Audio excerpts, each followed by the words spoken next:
గుంటూరు నగరపాలక సంస్థ పరిధిలోని బొందపాడు బైపాస్ లో అనాధికార కూరగాయల మార్కెట్ ని ఖాళీ చేయించాలని కలెక్టర్ పీజీఆర్ఎస్ కి ఫిర్యాదు అందింది. కొల్లి శారదా మార్కెట్ ఎస్సీ/ఎస్టీ నూతన షాపుల లీజుదారులు ఈ అంశంపై ఫిర్యాదు చేశారు. అనాధికార మార్కెట్ కారణంగా జీఎంసీకి కోట్ల రూపాయల నష్టం వాటిల్లుతోందని అన్నారు. అధికారులు స్పందించి లీజుదారులకు న్యాయం చేయాలని విజ్ఞప్తి చేశారు. హోల్సేల్ కూరగాయల మార్కెట్ ఖాళీ చేయించాలి.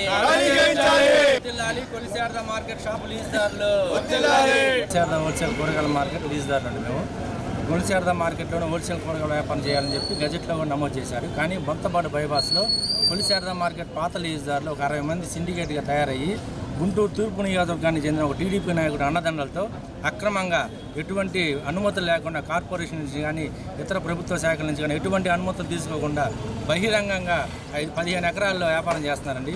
దీనివల్ల కార్పొరేషన్కి 15 కోట్ల రూపాయల నష్టం ఇప్పటికీ అద్దెల రూపాయలు కానీ ఆశల రూపాయలు కానీ.